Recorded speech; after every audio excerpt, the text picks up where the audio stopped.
Aqui para mim não está aparecendo que está gravando, Cris. Aqui apareceu. Apareceu?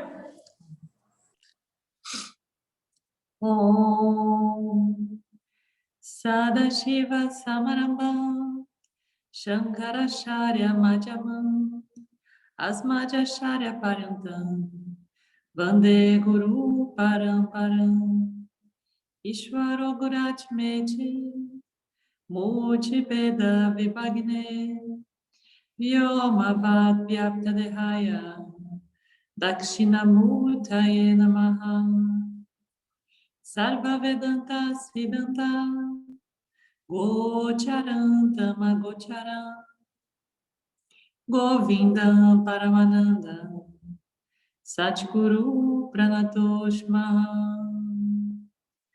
Om Shanti Shanti Shanti Om.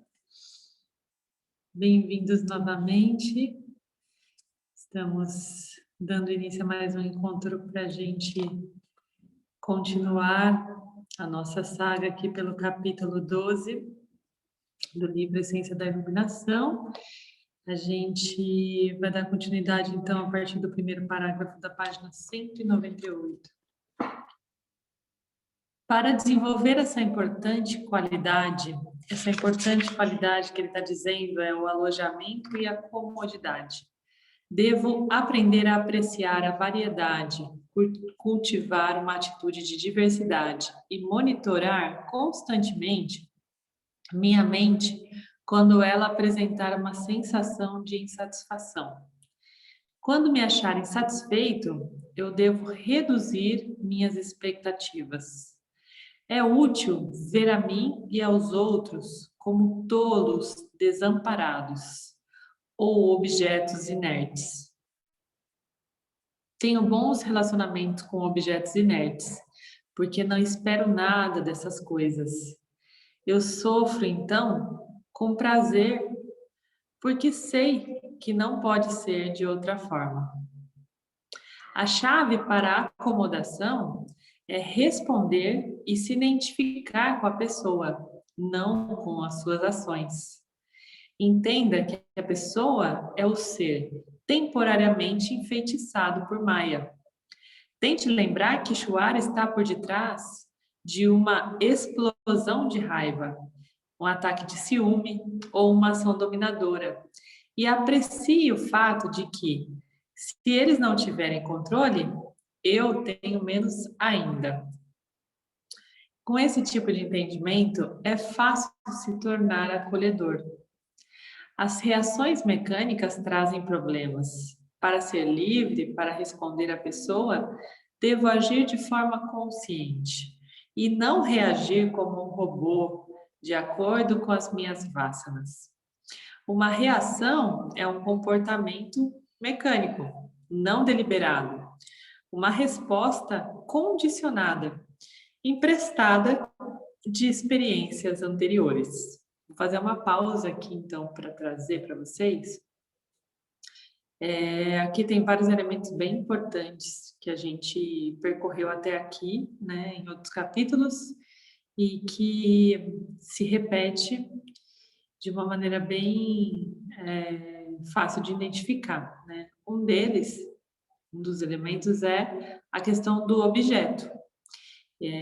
Quando a gente deseja, né, a libertação, deseja pausar o sofrimento e sair dessa roda de samsara, aqui está dizendo que é importante que a gente pratique o valor da comodidade do alojamento, né? Então, eu consigo acomodar a realidade do outro dentro da minha, entendendo que aquele objeto é um ser experienciando, errando e aprendendo assim como eu, né? Então, aqui está dizendo que a chave para a acomodação é responder e se identificar com a pessoa, não com suas ações. Todas as ações do outro são projeções que são recebidas por mim através do meu filtro de vasanas, de sanskaras, né? Então, às vezes uma pessoa faz algo com uma intenção, nós mesmos, né? Fazemos algo com uma intenção e direcionado a alguém e a gente não tem nenhum controle e muitas vezes já aconteceu comigo, pelo menos, pode ser que não com vocês, mas comigo muitas vezes eu já fiz coisas que foi recebida de uma maneira completamente diferente do que eu imaginava pela outra pessoa. E isso traz, em princípio, uma indignação, né? Tipo, ai meu Deus do céu, como que o negócio foi fugir tanto do controle assim, né? E a resposta é que o outro está recebendo de nós algumas projeções que ele vai interpretar de acordo com o conjunto de vasanas dele, né? Com o sanskara dele. Então, a gente não tem absolutamente nenhum controle sobre aquilo que o outro está fazendo para nós, mas a gente consegue entender por que a gente está interpretando daquela maneira aquela ação, né? E vice-versa. Então, o que eu estou fazendo para o outro, eu não sei como é que ele vai interpretar, mas eu consigo interpretar a reação dele dentro de mim, né? Então, se a reação dele não for algo que eu estou esperando, eu consigo interpretar dentro de mim que fenômeno é esse? Por que eu estou indignado? Por que eu estou frustrada? Se eu investigar dentro, né, profundamente, a origem das minhas vasanas. E aí eu consigo entender com esse mecanismo que o outro é um objeto assim como eu, né? Que está aparecendo no meu cenário, assim como eu estou aparecendo no cenário dele, e que não é sobre mim, não é nada pessoal, nunca é. Quando a gente consegue tirar esse fenômeno da pessoalidade, a gente sai desse lugar de vítima, né? De, oh, meu Deus, por que eu? Por que não eu? Né? Por que eu não fui ouvido? Por que eu estou esquecido? Por que eu não tenho atenção? Por que não sei o que? São várias questões que vêm a partir do momento que a gente pessoaliza a coisa. Só que essa pessoalização é uma ilusão, é projeção de Maia, né? Porque no fim das contas, todos nós somos objetos, um no cenário do outro, e nós somos o ser e estamos cobertos por essa ignorância, né? Da projeção de Maia, e estamos confundindo, estamos confusos, estamos ignorantes a respeito da nossa real natureza. Quando a gente cria essa reação, né? Quando a gente simplesmente se permite reagir. Então aqui fala também disso, né? Uma reação é um comportamento mecânico, não deliberado, uma resposta condicionada, emprestada de experiências anteriores. Então, as nossas experiências anteriores são absorvidas pelo nosso computador aqui, né? Pelo nosso software. E ele guarda para justamente fazer a gente economizar energia. Porque se toda vez que a gente tivesse que tomar uma decisão, por exemplo, de manhã, vou tomar a decisão de abrir os olhos, abro ou não abro, né?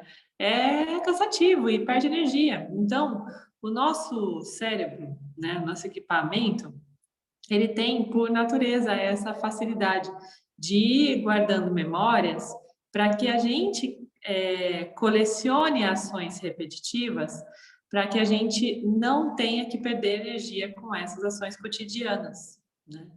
O fato é que isso se torna uma realidade para tudo, porque a gente passa a aplicar em coisas que condicionam a gente numa situação de prisão, né? Então a gente não consegue, sem o Vedanta, né? Obviamente, dentro dessa perspectiva do Sansara ainda, desse lugar, né? Da ignorância, a gente não consegue deliberar e discriminar o que de fato está fazendo bem para a gente, o que é uma ferramenta a nosso favor e o que está jogando contra a gente, né?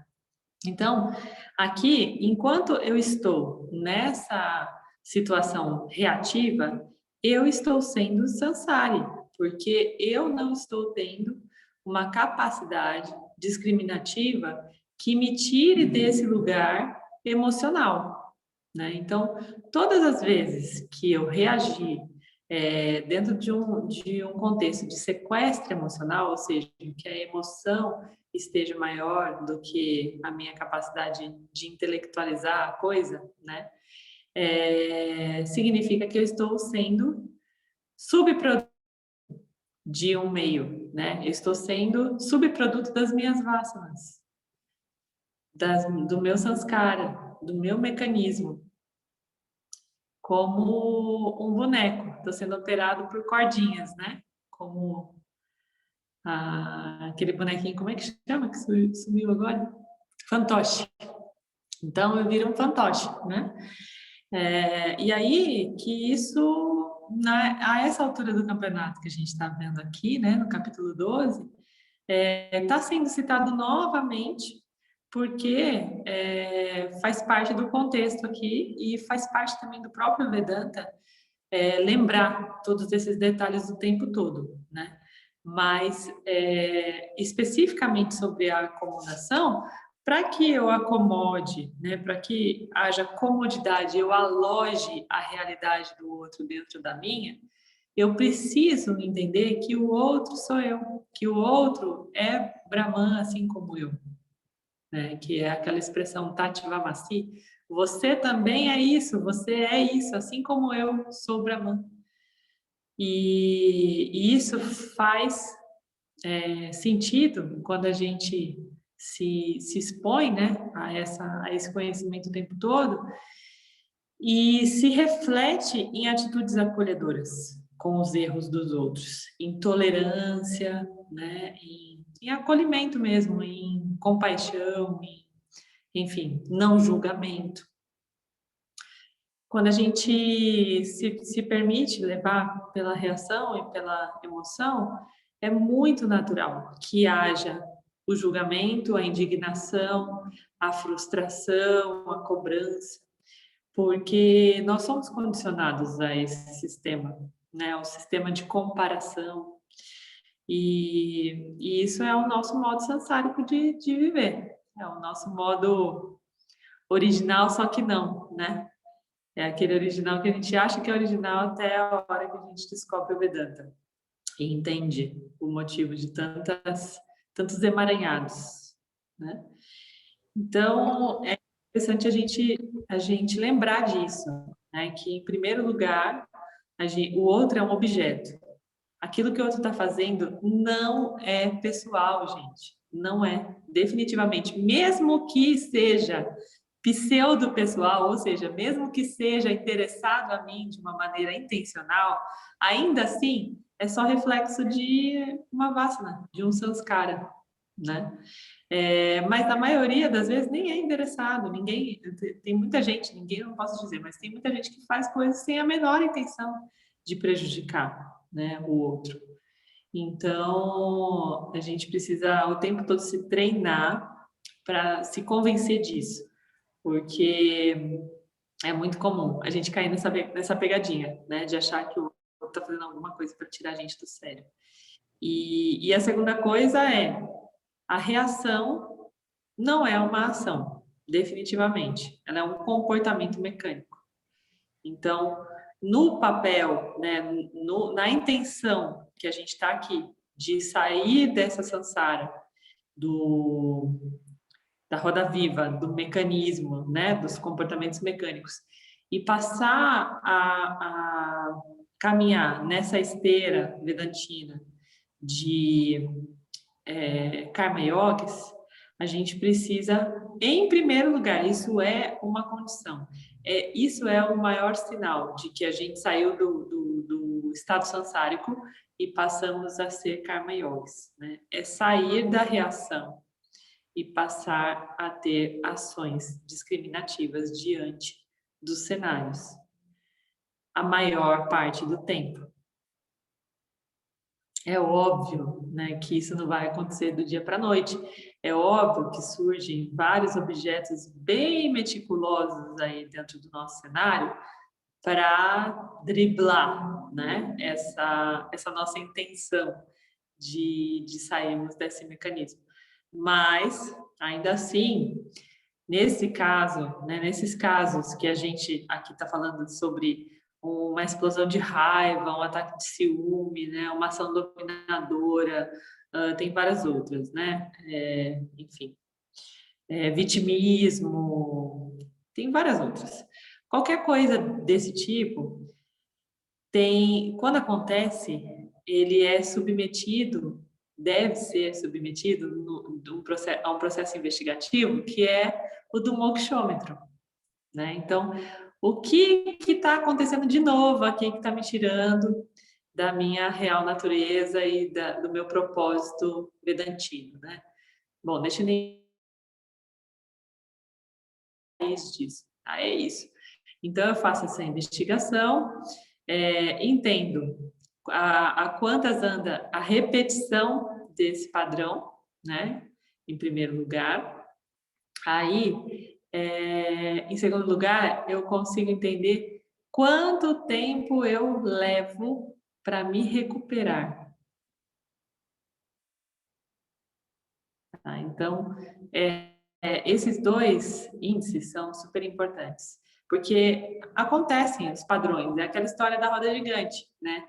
Inevitável, acontece. Então, quando eu escorrego e caio nessa vala comum, quanto tempo eu levo para me recuperar? Tá?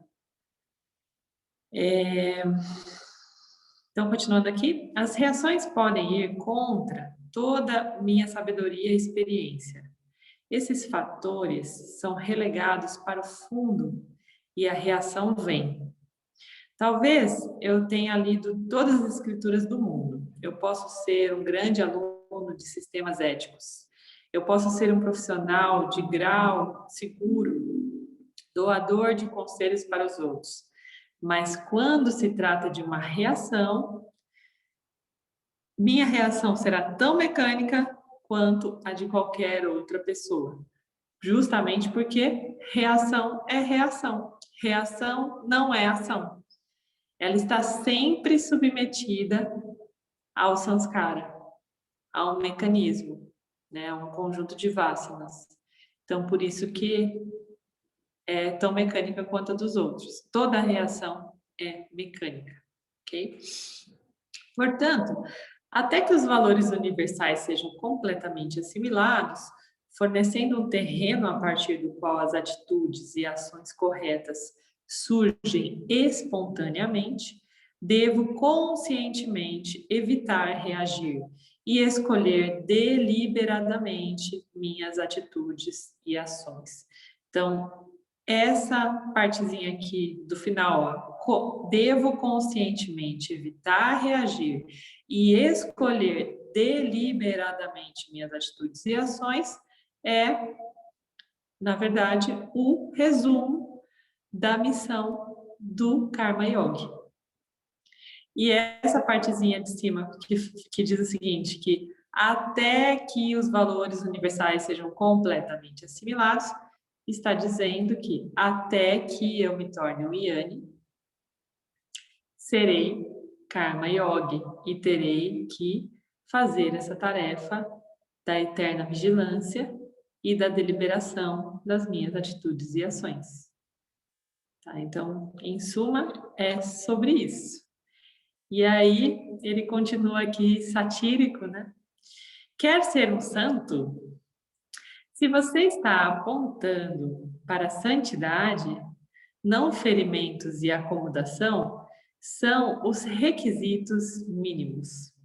Sabedoria e conhecimento escritural não são necessários, apenas esses valores. Os santos não conscientemente machucam os outros com suas palavras, pensamentos ou ações. Eles aceitam pessoas, boas ou más, como elas são, e têm uma capacidade infinita de perdão e misericórdia. Eles respondem à pessoa, não suas ações, porque sabem que chuar é o fazedor. Essa atitude expande o coração.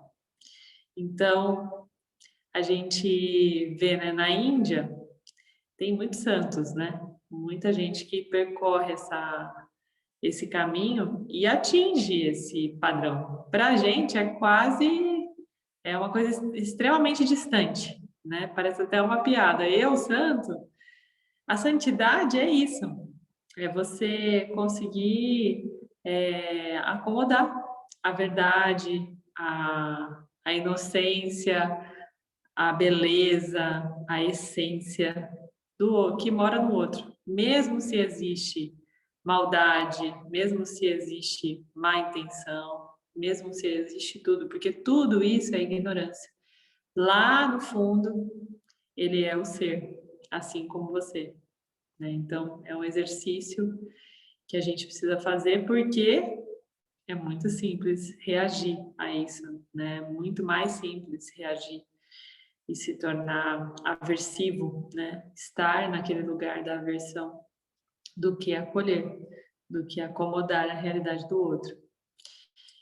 E tem mais alguma coisa? Aí ele diz, né, que para atingir essa santidade, você não precisa estudar, sei lá, quantas escrituras de Vedanta, você precisa ter esses valores bem claros à mente. Então, se vocês se sentirem ok com isso, eu sugiro até que vocês façam um pequeno resumo, né, desses valores, deixe uma colinha desses valores à vista, porque dentro do processo de coaching, por exemplo, essas palavras elas são utilizadas como âncoras para que a gente retorne ao nosso propósito quando a coisa fica meio fora de controle, né? Então vocês podem construir aí uma âncora vidantina, colocando esses valores num cantinho que vocês visitem todos os dias, para que vocês consigam assimilar e deixar à vista mesmo, né? Para lembrar, para que a mente se condicione a lembrar e assimilar, internalizar Shravana, né? O Shravana, ele faz parte, ele pode estar em vários elementos. E a gente pode estar, né, colocando a nossa mente, expondo a nossa mente ao conhecimento, fazendo esses atalhos para que essas chavinhas, né, essas palavras-chave, remetam a isso que a gente está visitando aqui, né? Então, sugiro para vocês, ok? Valor número 5, direito, verdade. O alinhamento do pensamento, a palavra e a ação é direto. Dizer uma coisa e fazer outra coisa, ou fazer algo e dizer que outra coisa não é propício para a paz de... Não, ou fazer algo e dizer que é outra coisa, não é propício para a paz de espírito e a indagação. A exclusividade não só inclui fala verdadeira, mas pensamentos e ações. O não alinhamento fragmenta a pessoa, sujeitando a uma mente inquieta, perturbada por muitos conflitos. Então, aqui está falando sobre ser verbo também, né, gente? A gente conseguir dizer uma coisa e fazer aquilo que a gente diz. É o alinhamento da palavra e da ação. É basicamente o contrário da hipocrisia, né? E a mente hipócrita, ela abre mesmo uma lacuna, porque fica quase que uma dicotomia ali acontecendo, né? E dá espaço a esses comportamentos que perturbam a pessoa, porque mesmo que não seja de total consciência, existe no corpo sutil essa percepção dessa falha, né, dessa não desconexão entre o que se fala e o que se faz. E aí isso traz essa mente inquieta, né, perturbada, em alguns momentos, algumas vezes até sem clareza do que se passa, mas entendendo que alguma coisa está fora da ordem. Valor número 6, serviço ao professor. Este é um valor complicado que requer muita discriminação, particularmente para os individualistas ocidentais. que, por uma boa razão, não estão acostumados com a ideia de render-se a nada. O serviço implica um estado de espírito que constitui a rendição da vontade, a subordinação dos gostos e desgostos, a vontade de dar sem pedir nada em troca e uma atitude geral de respeito. O serviço não deve ser dado de forma leve e apenas dado a um professor de grande integridade que não o solicite, porque ele ou ela não precisa disso. Se um professor exige rendição, ele ou ela não é um professor verdadeiro. E o aluno que se entrega a essa pessoa está pedindo sofrimento. Somente o aluno deve se beneficiar da rendição. O serviço é um estado de espírito que não requer ação física, apenas a vontade de agir. Na relação ideal do professor-estudante, não há dar e receber como em outros relacionamentos. Só faz parte do aluno. O professor é um suporte para si próprio e serve fornecendo um objeto de meditação para o aluno. Se o professor é estabelecido no eu, como o eu, e resolveu todos os seus problemas pessoais, a oportunidade de servir um professor é a maior bênção. Tive a sorte de ter um verdadeiro professor. Os benefícios era o ponto alto da minha vida. Meu desejo de liberdade cresceu a passos largos, porque eu podia observar de primeira mão um ser livre, vivendo livre em Sansara. Foi-me pedido que fizesse muito pouco, exceto estar presente e alerta o tempo todo. E quando eu precisava de algo, o que era extremamente raro, meu professor estava lá para mim. Então, gente, isso é interessante, né? Para a gente é um grande aprendizado realmente, porque a gente vê hoje o sistema educacional mesmo, né? Mais sansárico, olhando para a Matrix, né? O nosso sistema educacional, ele não incentiva essa relação, não incentiva mais, né? A relação de respeito, de veneração, de serviço ao professor. E isso parece que foi se diluindo ao longo dos tempos aqui no Ocidente, né? Porque a gente vê em filmes e registros antigos que os alunos presenteavam o professor de uma forma corriqueira, né, cotidiana, e veneravam o professor e tinham muito mais respeito. Parece que hoje esse respeito, essa admiração pelo professor está muito deturpada e distorcida aqui no Ocidente, né? Aqui no Brasil a gente vê uma relação completamente dissolvida mesmo, né? Desconectada entre o aluno e o professor.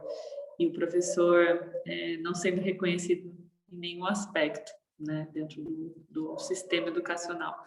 E na Índia, isso é completamente diferente, essa relação. Existe uma relação de respeito profundo. E dentro do contexto aqui espiritual, né, muito mais. E aqui, quando o James fala, né, que ele teve sorte de ter um verdadeiro professor, ele foi discípulo do Swami Dayananda, que é realmente muito notável nesse meio vedantino, né, dentro desse caminho. É um mestre realizado. Então, é muito legal porque o Vedanta traz esse resgate da gente de reconhecimento, né, da importância do professor. E eu sempre tive uma relação muito especial com os professores, acho que também porque meu pai é professor, então eu trago essa admiração por essa profissão, mas eu vejo que isso está completamente distorcido, desalinhado, né? Então, daqui para frente, depois do nosso estudo aqui, né, do básico, a gente também, cada um de vocês vai ter a opção de escolher com quem vocês vão continuar esse caminho de investigação. Aqueles que tiverem, né, fome por investigação, quiserem saber de outras escrituras, ou seja, das escrituras oficiais, né? Porque até agora a gente falou sobre um livro de iniciação básico, até porque eu não sou professora de Vedanta. Mas é muito importante que a gente encontre essa ressonância, né? Encontre um professor que traga para a gente exatamente essa sensação aqui do James, né?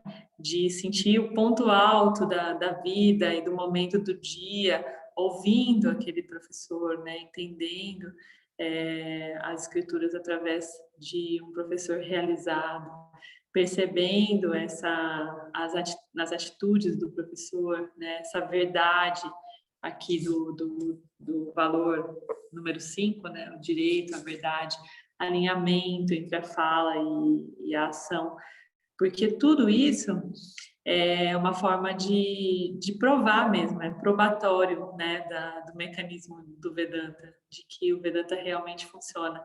E além disso, a gente vê o Manana através da atitude do professor, né, e vê o Nididhyasana através da atitude do professor, ou seja, quando o professor é realizado, ele é um Yanni, né? Então, ele se torna um Yanni. Então, as atitudes, as palavras, as ações refletem tudo isso que a gente está vendo. E é muito interessante a gente ter essa oportunidade de observar tudo isso nesses detalhes, né? No comportamento, né? As manifestações, nas expressões de um professor. Então, que a gente consiga, né? Aproveite essa oportunidade para resgatar. Aqui eu acho que a maioria da galera da velha guarda, né? Que ainda tinha uma relação diferente com os professores. Eu acho que hoje a coisa está completamente diferente, mais distante do que a realidade que a gente viveu lá no primeiro ensino, no primeiro contato, né? Eu sempre tive uma relação muito bonita com os professores que passaram pela minha vida e pretendo também seguir esse caminho identificada, né, com o perfil de um professor ou de uma professora que traga essa inspiração para a gente continuar investigando Vedanta. Bom, então, o item 7 fala sobre limpeza, valor da limpeza. O valor da limpeza e ordenança externa é óbvio, na medida em que torna a vida agradável e traz atenção na mente. Dayananda, novamente, diz: mesmo que todos os dias, enquanto eu vou sobre o meu negócio, um pouco de poeira se instala na minha pele, um pouco de sujeira mancha minhas roupas, minha mesa fica cheia de lixo, minha mente reúne minhas transações com as pessoas.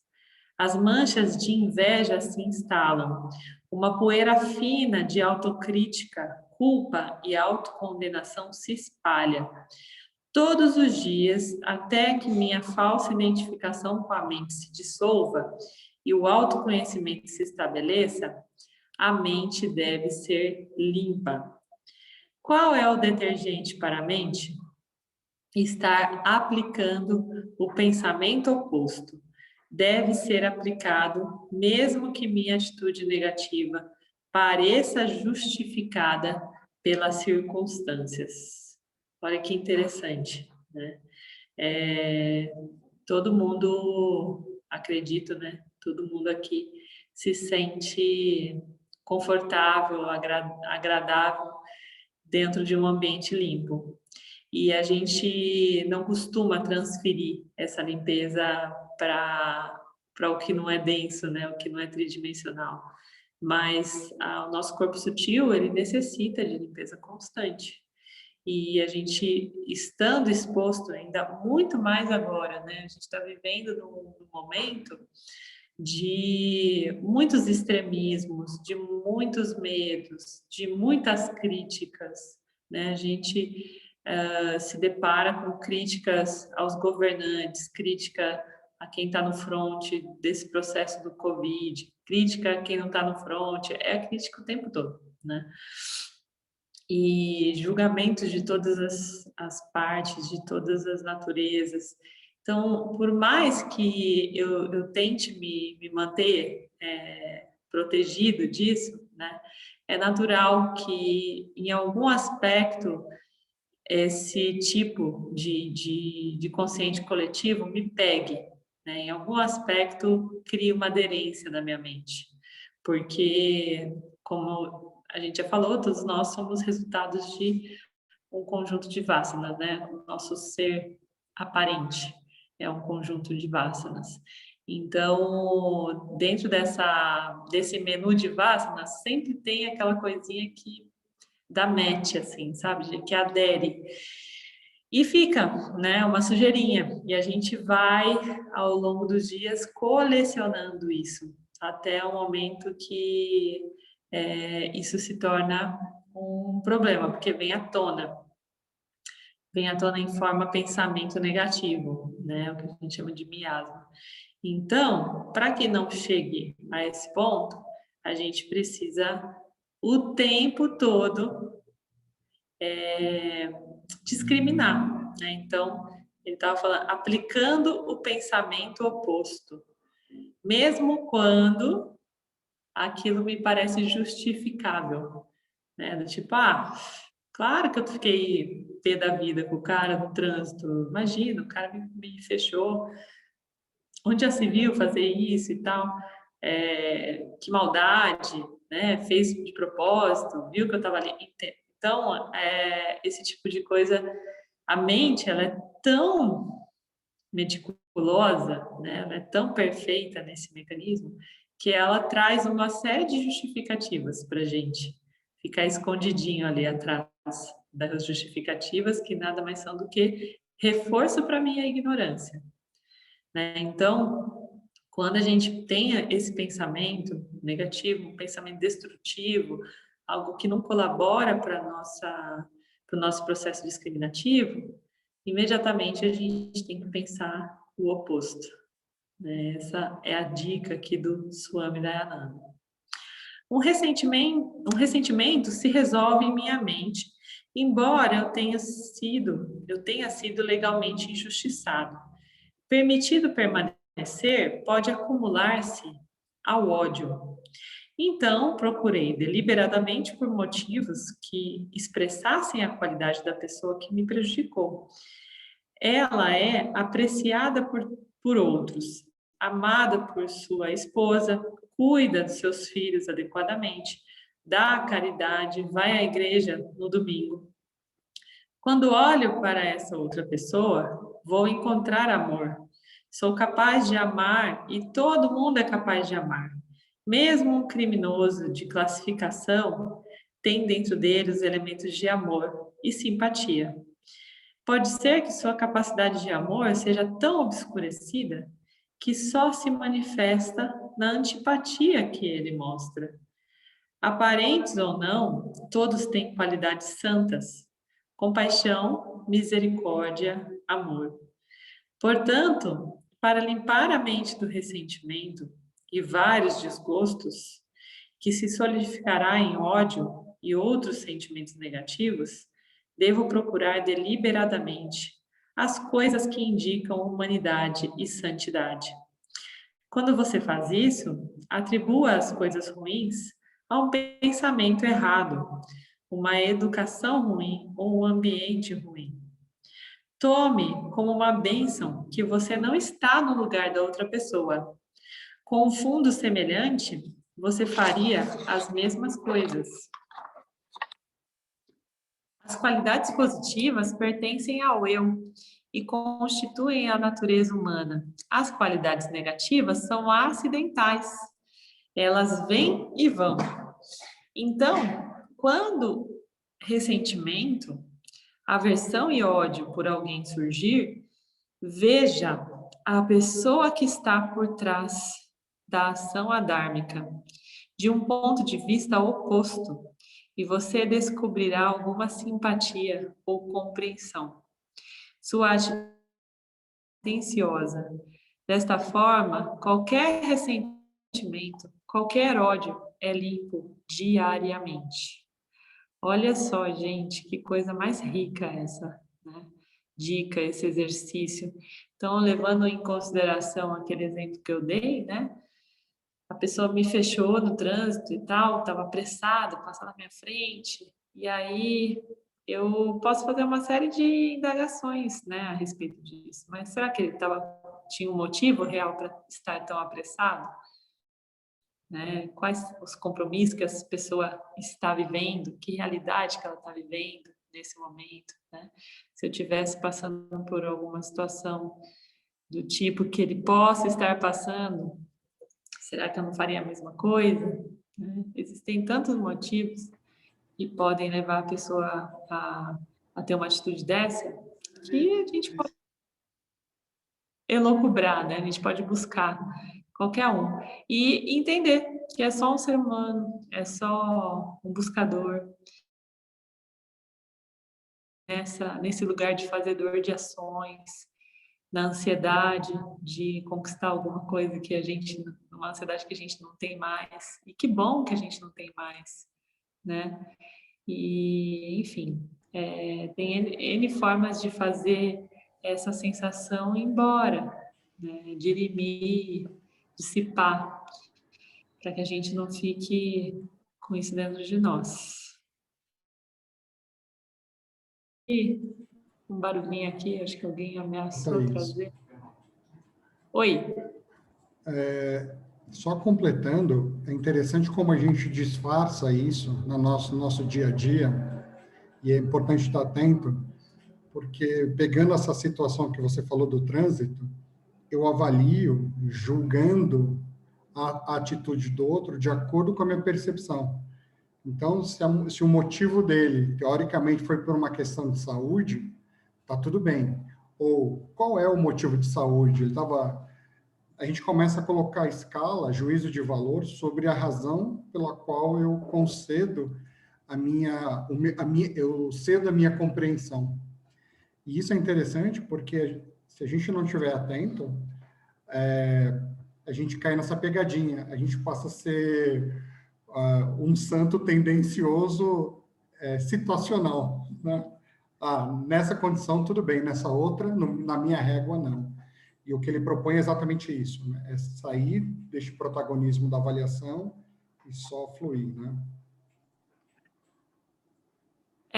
A gente entender que, de algum modo, tem um motivo para estar fazendo aquilo e que pode ser algo que compactua com os nossos valores ou não, mas isso não importa, né? Pode estar dentro de uma escala importante, da régua do outro. E então não adianta eu projetar também, né? A minha realidade, porque isso é uma ilusão. Mas eu posso imaginar que ele deva ter os motivos dele para ter tomado essa atitude, mesmo que esses motivos não importem para mim, não façam parte da minha escala de valores, né? Daquilo que realmente é relevante para mim. Então, é um exercício muito bonito, né, que faz parte de aprender a ser humano de verdade, porque essa humanidade é muito desumana, né? A gente muitas vezes é desumano no nosso olhar.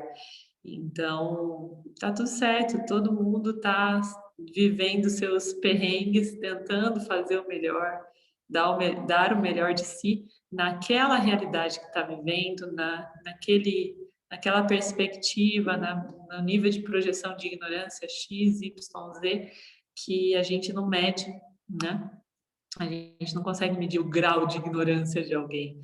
A gente consegue perceber algumas atitudes, né? Ter uma ideia se que a pessoa esteja ou não operada pelas vássanas através das atitudes recorrentes que ela tem, né? As atitudes predominantes. Ainda assim, é só uma vaga ideia, porque o outro é um infinito particular e a gente não é ninguém para julgar ninguém, né? A gente só tem que compreender, acolher e entender, ter misericórdia. Mas, na realidade, no dia a dia, isso não é nada simples, né, gente? Difícil pra caramba. Fala aí, Val. muito difícil no dia a dia. Nossa, estamos exercitando também, estamos fazendo. Estamos na Tem luta. feito isso? Ah, É o quê? você tem feito esse exercício no dia a dia? Estou tentando fazer, mas é bem difícil, viu, Thaís? Bem difícil. A gente aqui nas nossas aulas, nos nossos encontros aqui, a gente escuta, a gente lê, mas o dia a dia é bem difícil mesmo. Ficou mais difícil, né? Eu achei que ia ficar se tornando mais fácil, ficou mais difícil. É assim, Verdade, né? para você tá mais difícil? Ah, Mais difícil para mim. Eu não sei o que aconteceu, deu uma complicada na situação aí para mim. Mas tudo bem. provavelmente, Porque agora tem a responsabilidade. como é que é? É porque agora inclui a responsabilidade, né? Que a gente tem de saber, É verdade, né, de Suzana? A estar gente aí sabe. 1% menos ignorante. Pois é, quando eu falei Tem lá que, atrás, agora é hora de pôr em prática, né? quando eu falei lá atrás que a ignorância era uma grande bênção, não era brincadeira, não. Exato. Ignorância é uma bênção. Às vezes tudo que a gente quer é poder ser ignorante, ignorantezinho por um tempinho, sabe? Para tirar umas férias, uma folguinha dessa escolha, né, de abandonar o samsara. De vez em quando a gente só quer deitar e assistir um Netflix, né? Dar uma espairecida na mente, comer uma porcaria. Tô falando das minhas bases. Mas foi interessante isso que o Cris falou. Bem interessante. Porque me fez perceber que é só uma forma da gente julgar o outro de uma forma diferente. Porque não importa a compreensão que a gente tem do que vem do outro. O que vem do outro é dele, é único, independente de você entender ou não, você tem que dar o perdão a ele, vamos dizer assim, né? Sim. E esse perdão automático, essa compreensão automática que é o grande desafio. Porque mesmo que você não queira julgar, a gente já está no automático. Então, acho que a gente tem que criar mesmo uma disciplina, né? De estar sempre exercitando, sempre essa parte do capítulo é bem interessante, porque está falando desses lembretezinhos, né? Está falando se a gente colocar essa disciplina, aí a gente vai mudar, em vez da gente julgar automaticamente, né? A gente vai lembrar de não julgar automaticamente, que é uma grande mudança. É isso mesmo. E até as nossas atitudes de pseudo-misericórdia, né? Muitas vezes estão sob esse filtro dos nossos vasanas, né? Então é muito interessante. Me fez até lembrar, enquanto você estava falando isso, me fez lembrar da minha avó. A minha avó, a mãe da minha mãe, é muito interessante a forma que ela manifesta a misericórdia dos outros. Ela pega geralmente os vasanas dela e ela projeta no outro. Então, aí ela tem misericórdia do outro. Ela vem falando assim, a minha vai dar risada. Ela fala assim: tadinho, meu filho. Ela falava pra gente, né? Nossa, meu netinho, você acorda às 7 da manhã e estuda até às 5 da tarde. Ô, judiação, meu Deus do céu, onde já se viu estudar tanto? E aí eu falava: vó, mas você não tem que ter dó de mim porque eu estou estudando, isso é bom. Não, mas é muito tempo. E aí eu achava muito engraçado. Ela fazia isso ela faz isso ainda, né? Mas acho que agora ela faz menos até. Mas com tudo, sabe? Do tipo, ai, tadinho, olha, está tendo que trabalhar de final de semana, ai, que judiação.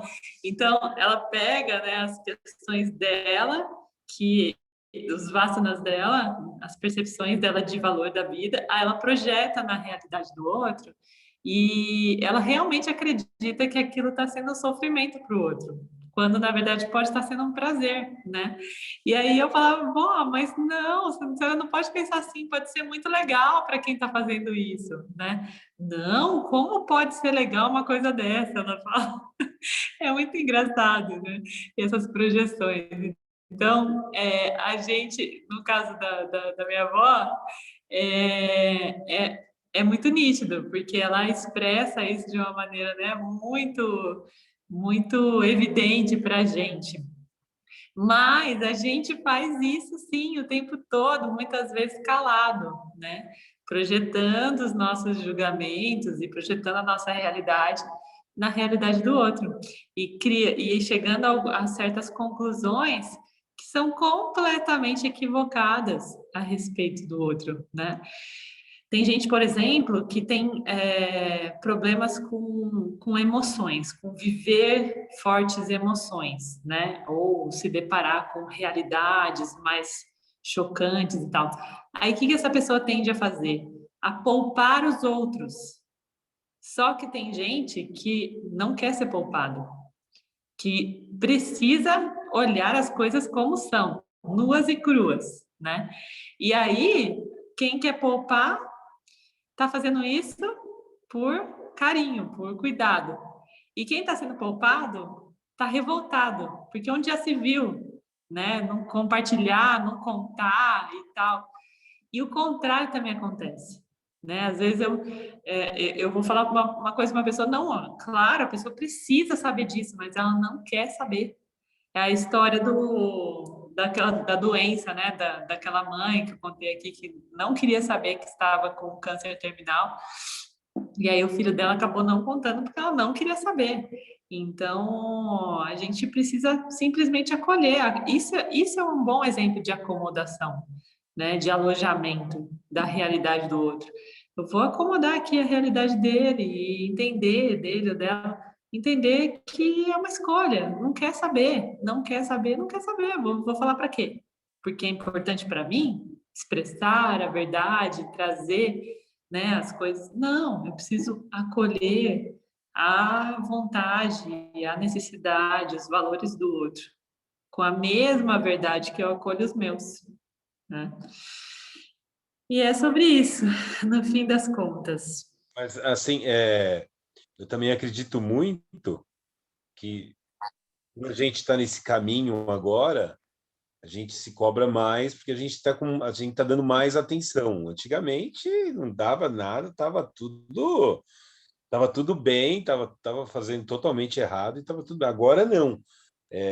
A gente está muito mais atencioso a essa situação, então acho que qualquer Vigilante. deslize a gente já, ai, caramba, né? Eu acredito que seja isso, né? Então, porque tem até minha esposa fala, nossa, como você anda mais calmo, mais quieto, você não anda comentando, né? Mas para mim ainda não está mais nem perto do que eu estou querendo, ainda do que eu estou lendo, do que eu escuto. Então, A gente acho vai que eu ficando estou mais manso, né, Val?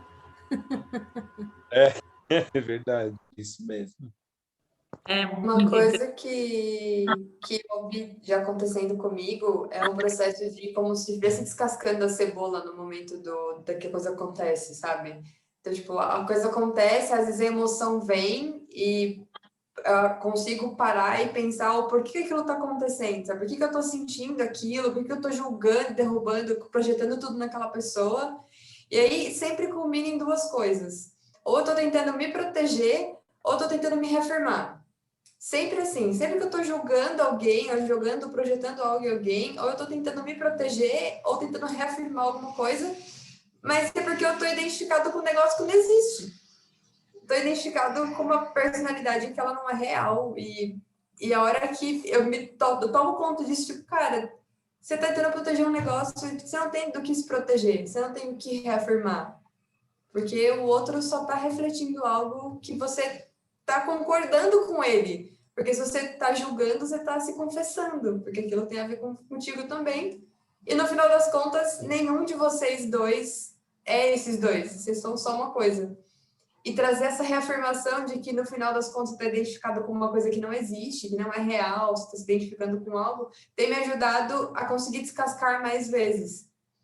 Então, quando eu consigo trazer de que aquilo não é real, de que o sentimento passa e de que e só sinto isso porque eu estou identificado com algo que não sou eu, tem me ajudado a conseguir parar mais vezes para conseguir fazer o processo. Acho que é uma boa observação de se fazer quando a emoção vem e a gente começa a jogar tudo no outro. Nossa, isso é muito interessante mesmo, Pi. Acho que esses dois mecanismos são muito reais, né? Da reafirmação e da proteção. E quando você falou isso, eu vi algumas cenas já que aconteceram comigo, que foi a respeito dessa mesma natureza. Porque eu acho que tem muito a ver com o instinto de sobrevivência, né? Em primeiro lugar, que é o da segurança, que é a primeira busca, né? E o da virtude, que é da reafirmação, né? Eu quero ser virtuosa e tal. Então, são as três buscas básicas e erráticas da nossa, que não leva a gente para lugar nenhum. E isso faz muito parte da nossa realidade, realmente. Então, eu sinto, e também ouvindo o Val, né, dizer, é muito interessante, porque a gente vai ficando cada vez mais silencioso mesmo, porque a gente está em estado de vigília. E então, esse estado de vigília é um estado discriminativo que está sempre olhando para dentro. A gente muitas vezes não tem tempo não encontra, né, um lugar de fala mesmo, de expressão, porque você começa a deliberar o que realmente vale a pena eu trazer, né? Por que eu vou falar sobre uma coisa que eu já sei que é uma ilusão? Por que eu vou propagar a ilusão? É muito doido isso, né? Eu fico em vários momentos eu me vejo nesse lugar assim, deliberando se eu falo ou não falo, se a minha fala vai ter algum tipo de contribuição, se pode ser, né, de fato, luz para aquele processo. E antes eu tinha muito mais dificuldade de me manter em silêncio, de acolher, de ouvir simplesmente, sabe? Então, é muito, muito interessante todos esses fenômenos que se apresentam. E assim, Val, é exatamente assim que acontece, é um passo de cada vez. E às vezes a gente se sente muito distante daquilo que a gente almeja, e tá tudo bem também, porque isso faz com que a gente não perca o objetivo de vista, né? Mas saber reconhecer e contemplar também esses passos que estão acontecendo em direção a esse objetivo também é importante para te manter motivado. Então, quando a gente recebe um feedback, né, das pessoas que estão próximas, no seu caso da sua esposa, isso é muito legal, porque é um combustível, é uma evidência aí para o seu moxômetro, né, para mostrar que você está. Porque assim, não eu não falo, eu não comento, mas não tem. Mas é dentro, é você aqui, você está julgando, você tá quieto, mas dentro de você aqui no seu ser, você tá meio, sabe? Mas acho que tá indo bem, tá É indo uma bem. etapa do processo, você não propagar essa ignorância, né? Você saber conter a ignorância dentro de você para processá-la. Então, isso também é muito legal, porque o que você está trazendo aqui é que você está se reconhecendo quando a hipocrisia se manifesta, né? Quando você não está falando nada, mas ao mesmo tempo você está lá dentro sendo um julgador. Então, isso também faz parte, é esse valor aqui, ó, do direito e da verdade. Você está incomodado de não estar sendo verdadeiro com aquilo que você está parecendo ser, né? Então, sua esposa falando, você está mais quieto, então dá a impressão que você não está julgando, mas aí dentro de você está dizendo, não, você está julgando, você só não está contando esse julgamento para ela, né?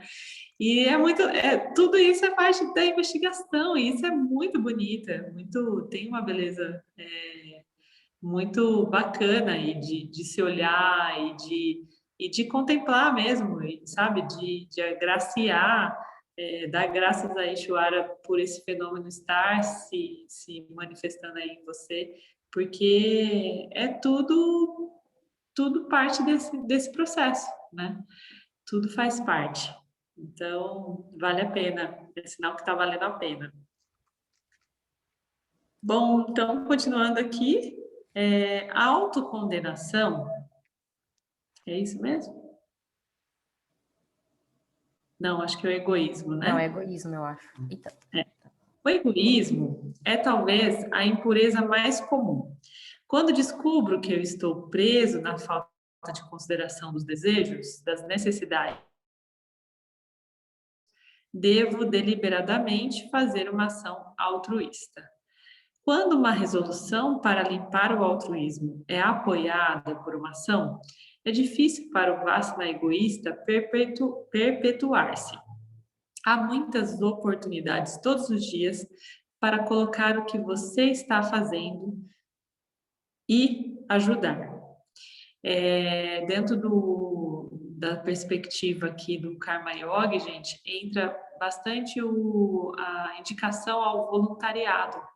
Acho que isso faz parte desse processo também, né, de abandono do egoísmo. Então, a maioria dos Karma Yogis são voluntários de uma causa, se voluntariam para causas, né, se colocam a serviço do outro, até como uma forma de exercitar esse abandono do ego, né, do egoísmo.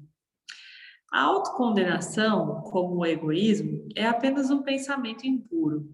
Quando algo não vai de acordo com o plano ou me encontro em conflito com o valor universal e surge um sentimento de culpa, inadequação e autojulgamento, posso neutralizá-lo. Olha só, Val, essa é a dica para você, é exatamente o que você falou.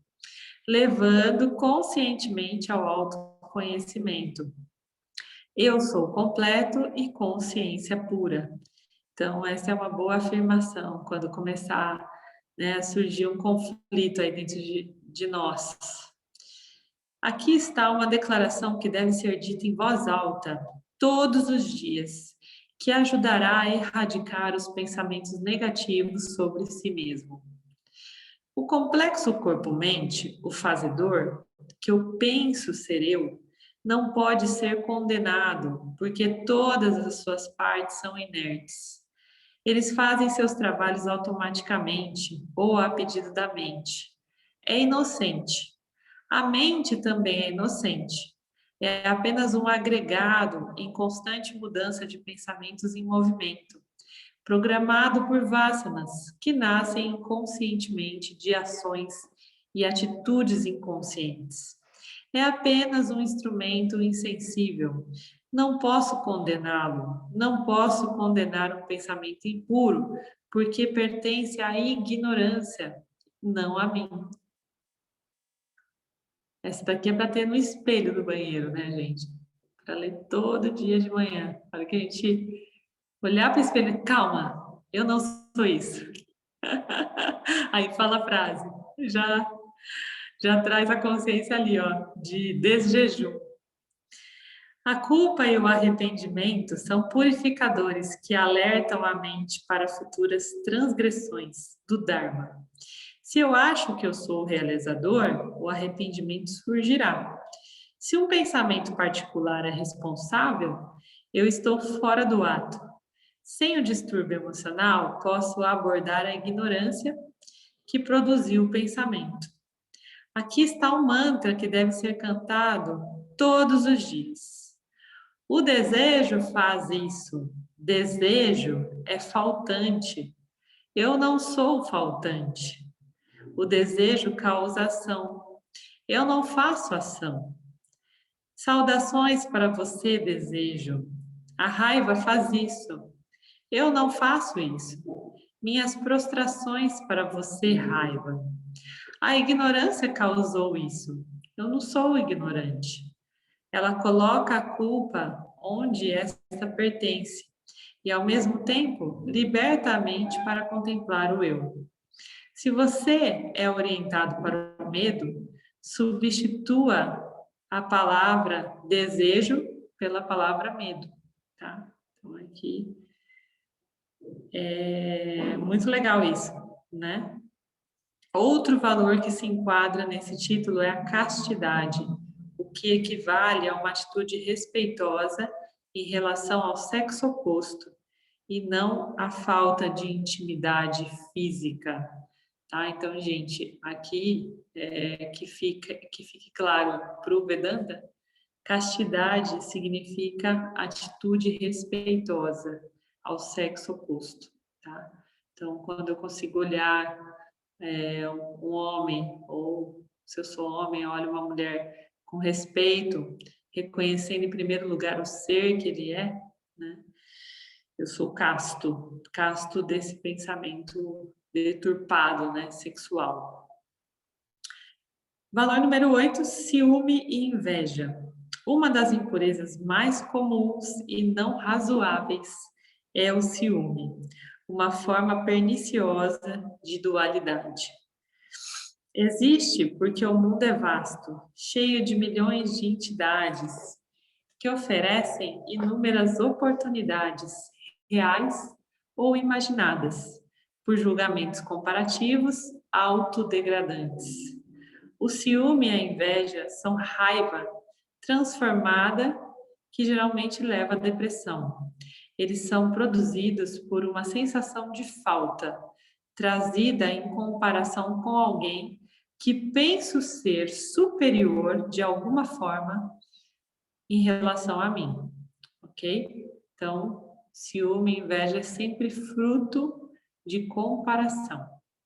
Não é real por essa razão. Nunca estou com ciúme de toda a pessoa, apenas um aspecto dela. Ele ou ela é mais inteligente, bonito, rico ou popular que eu. O fato de que eu gostaria de ser como essa pessoa mostra que há alguma ou ela. As qualidades que invocam o ciúme não podem ser separadas da pessoa, porque a pessoa completa, que é realmente o eu, nunca pode ser completamente um objeto de inveja. Não há um lugar real para que meus maus sentimentos se liguem. Finalmente, também é claro que existem certas coisas naquela pessoa que eu não quero. Além disso, se eu sou honesto, acho que eu também não sou perfeito e sou possuidor de certas qualidades. O ciúme é realmente uma reação injustificada à aparente natureza da realidade. É completamente sem mérito. Em outras palavras, o ciúme é uma projeção que mascara uma apreciação insuficiente de minha própria natureza e a abundância de boas qualidades que dela brotam.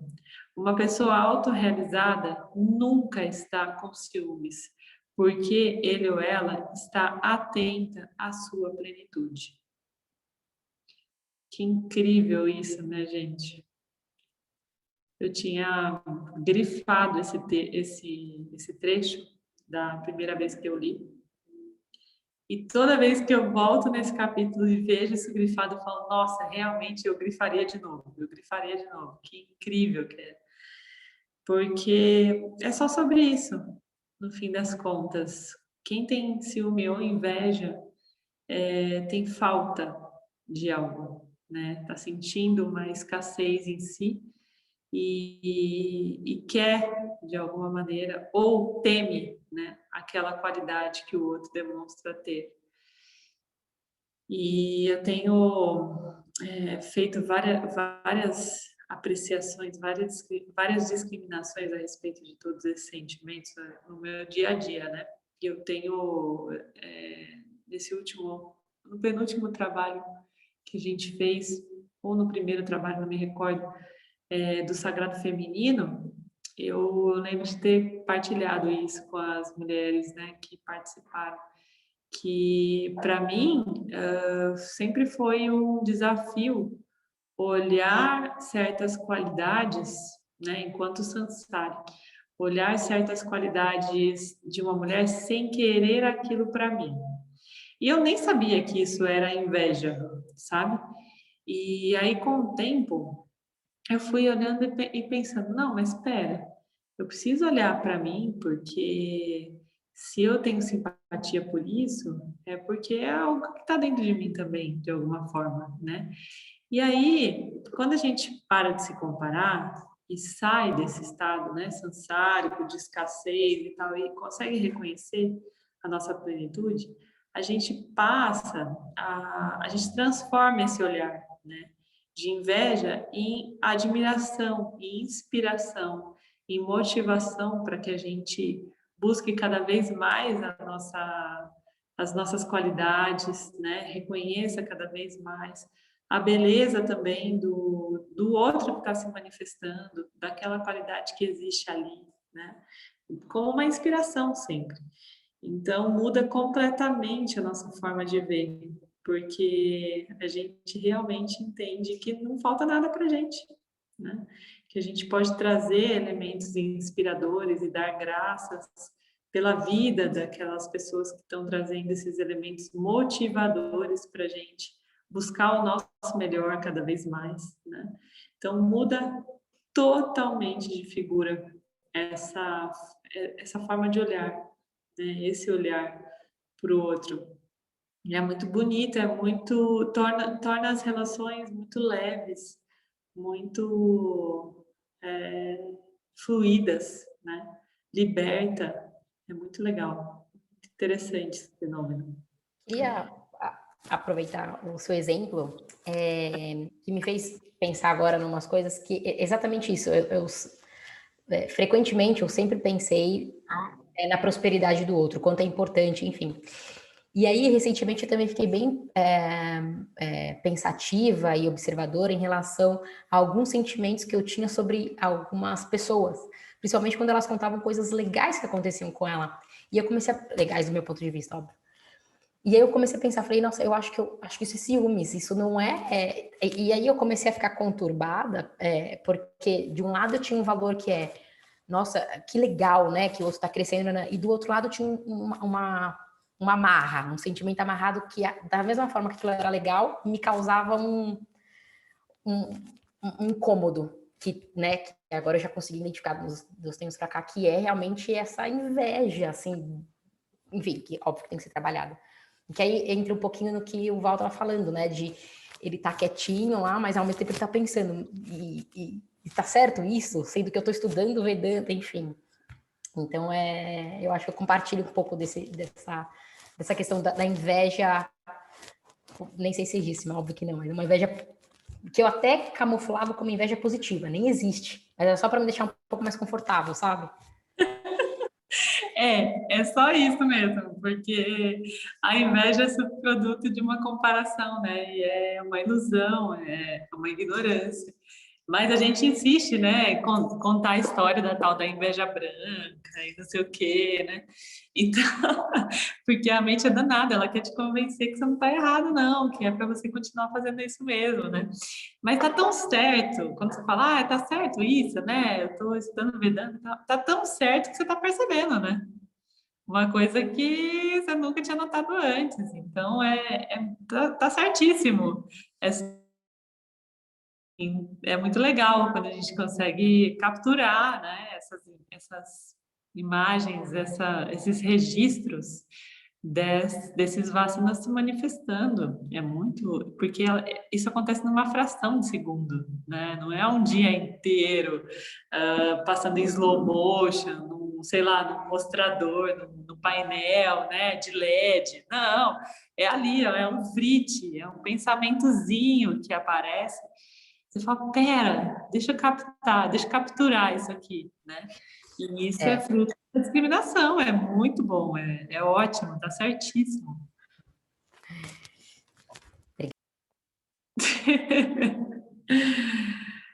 É verdade, é tão rápido, né? Que É um brinde, é. é tão rápido assim que a gente. E como que a gente pode dar tanta atenção, né?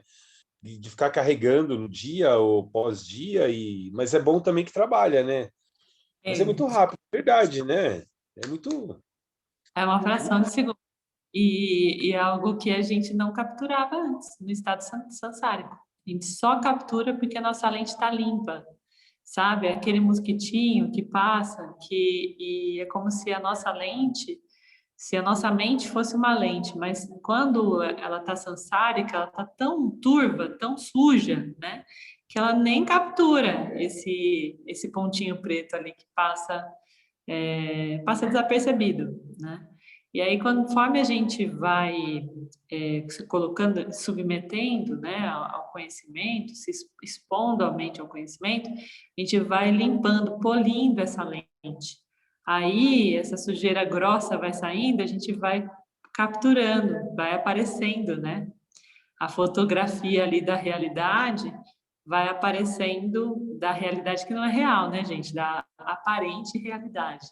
Fique bem claro. Mas essa fotografia da aparente realidade vão aparecendo esses pontinhos, esses elementozinhos que antes passavam desapercebidos. Agora, quando eu falo, né, de frações de segundos, geralmente esses vritezinhos, eles vão reaparecer em um outro momento do nosso dia, que é no nosso estado de sonho, tá? Então, prestem atenção no que vocês têm sonhado. Tem muita gente que tem relatado sonhos mais lúcidos depois do Vedanta, ou agora, né, nesse momento de pandemia, de uma conturbação astral e tal. Muita gente está sonhando mais e está conseguindo lembrar um pouco desses sonhos. Então, de manhã, investiguem, sabe? O que eu fiquei sonhando? Putz, fiquei a noite inteira sonhando com tal coisa.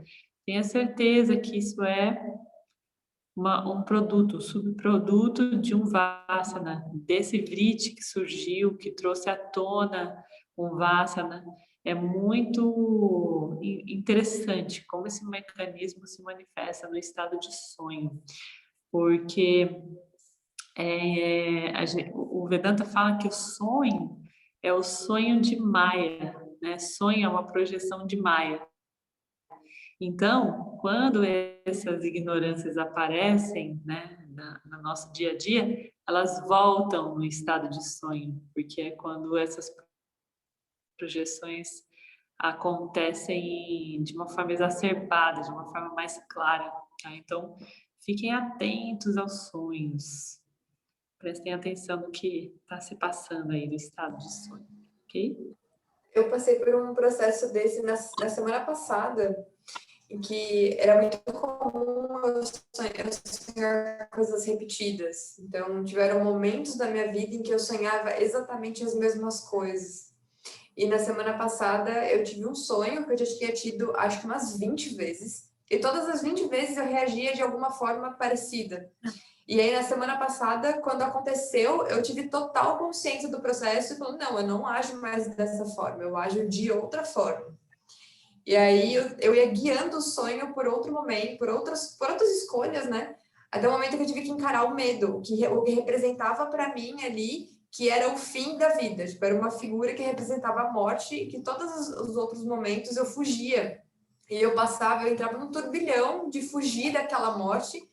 E aí, quando eu vi a possibilidade de fugir, eu falei, não tenho mais medo da morte. Você vai me matar? Então me mata. E eu corri em direção à figura, e na hora eu sentei na cama e veio na minha cabeça, você acabou de queimar Vassanas. Eu fiquei tipo, meu Deus do céu, o que está acontecendo, sabe? Uma consciência, eu suava, assim, ó, e eu senti realmente que aquilo tinha passado. E eu não sonhei mais aquilo. E quando eu penso naquilo, não me dá mais medo, não me causa mais aquele turbilhão de emoções que estavam sendo causados antes. E foi muito, muito interessante ver acontecer de verdade, sabe? Tipo, não é uma historinha, realmente rola, é muito louco. Realmente rola. Já imaginei a cena, você cutucando lá a figura da morte, falando assim, ei, morte, eu sou consciência não nascida, que tudo permeia, e aí, você vai me matar? Ah, como assim? Eu nem nasci. A morte pegando o cajado e indo embora, desanimada. Desisto, ela já entendeu. Chateada.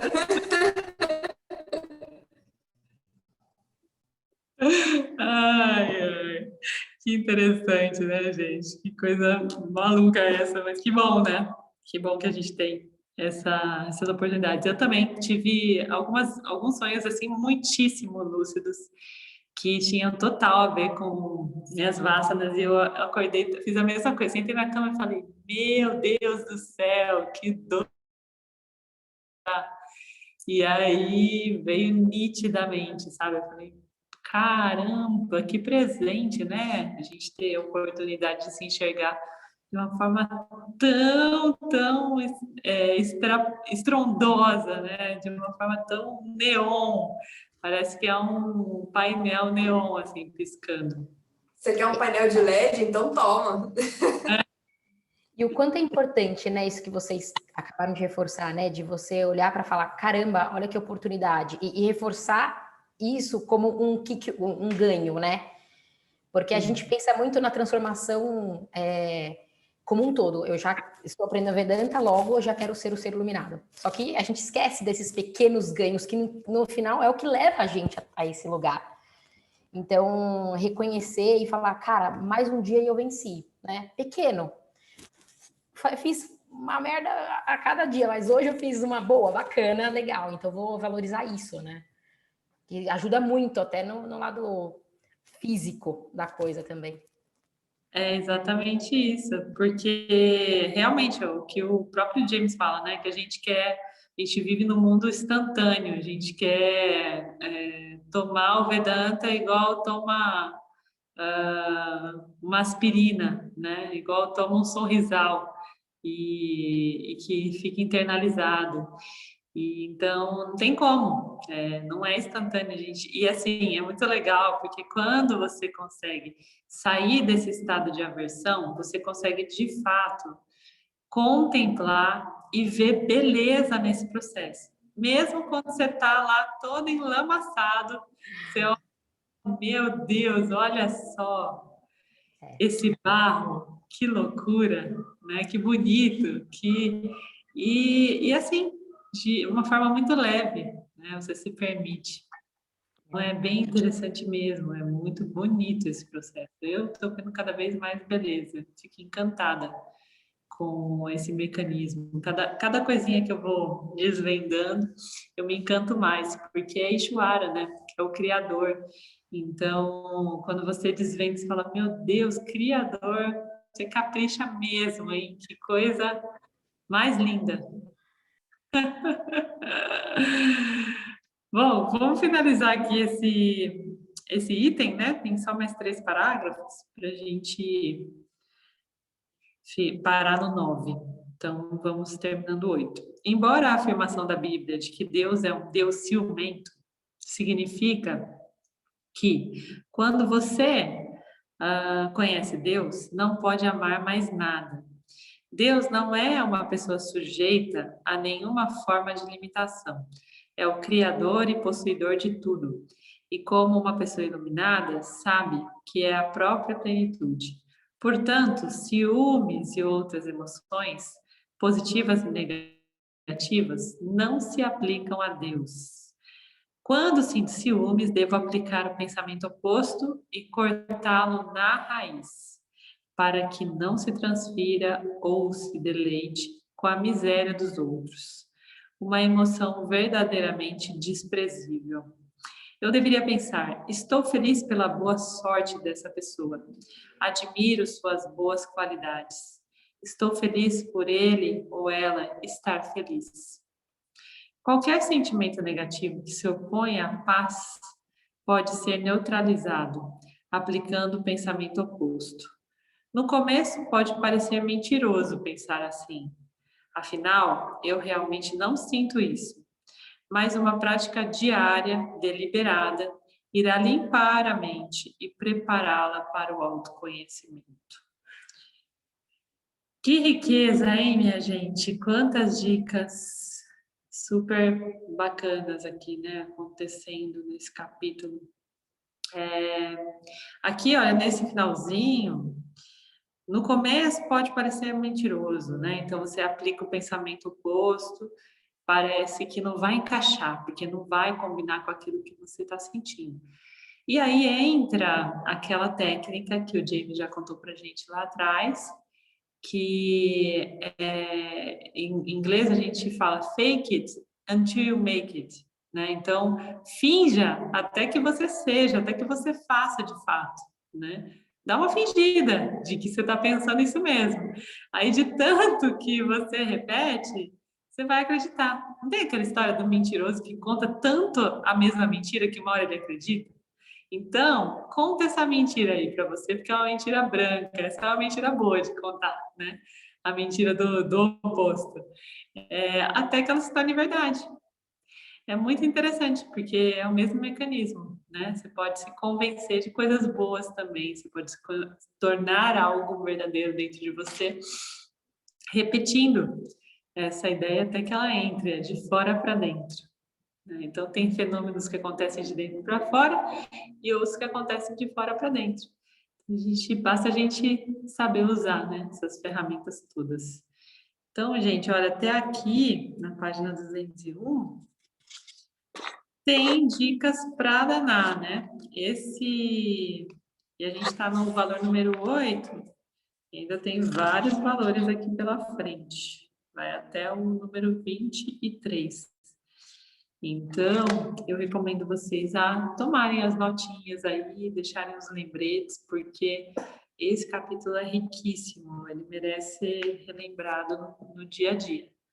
Façam suas âncoras aí para botar isso para a mente processando a cada semana, porque depois fica um pouco mais complexo a gente guardar os 23 de uma vez, né? Então, vai guardando de 8 em 8, 23, que fica mais simples, tá bom? Façam as colinhas aí, vão relembrando desses valores ao longo da semana, que pode ser importante, é super importante, que a gente consiga assimilar e integrar tudo isso dentro de nós. Alguém mais quer trazer alguma coisa sobre o que vimos até aqui? O capítulo 12 está no top 2 para mim. Top 2? Top Qual é o 2. top? Top 1 é o 4. O 4. Sim. 4. O capítulo 2, ele conversa muito com o capítulo 12, conversa muito com o capítulo 4, né? Porque é quase que uma continuação. Lá no 4, ele avisou: você tem que estar nesse caminho aqui. Aí agora ele está falando: você está nesse caminho aqui, olha mais um pouquinho, né? Então, eles conversam bem, são bem conectados esses dois capítulos. Isso aí.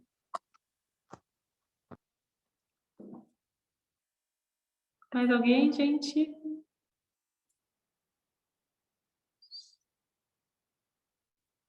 Bom, então, sendo assim, a gente encerra com o nosso mantra da plenitude, reafirmando que somos completos e plenos. Om Purnamada Purnamida Purnamudachyate Purnasya Purnamadaya Purnameva Vashishyate. Om Shanti Shanti Shanti. Gratidão mais uma vez pela companhia, as contribuições. Muito rica a aula de hoje, as trocas de hoje. Muita gratidão.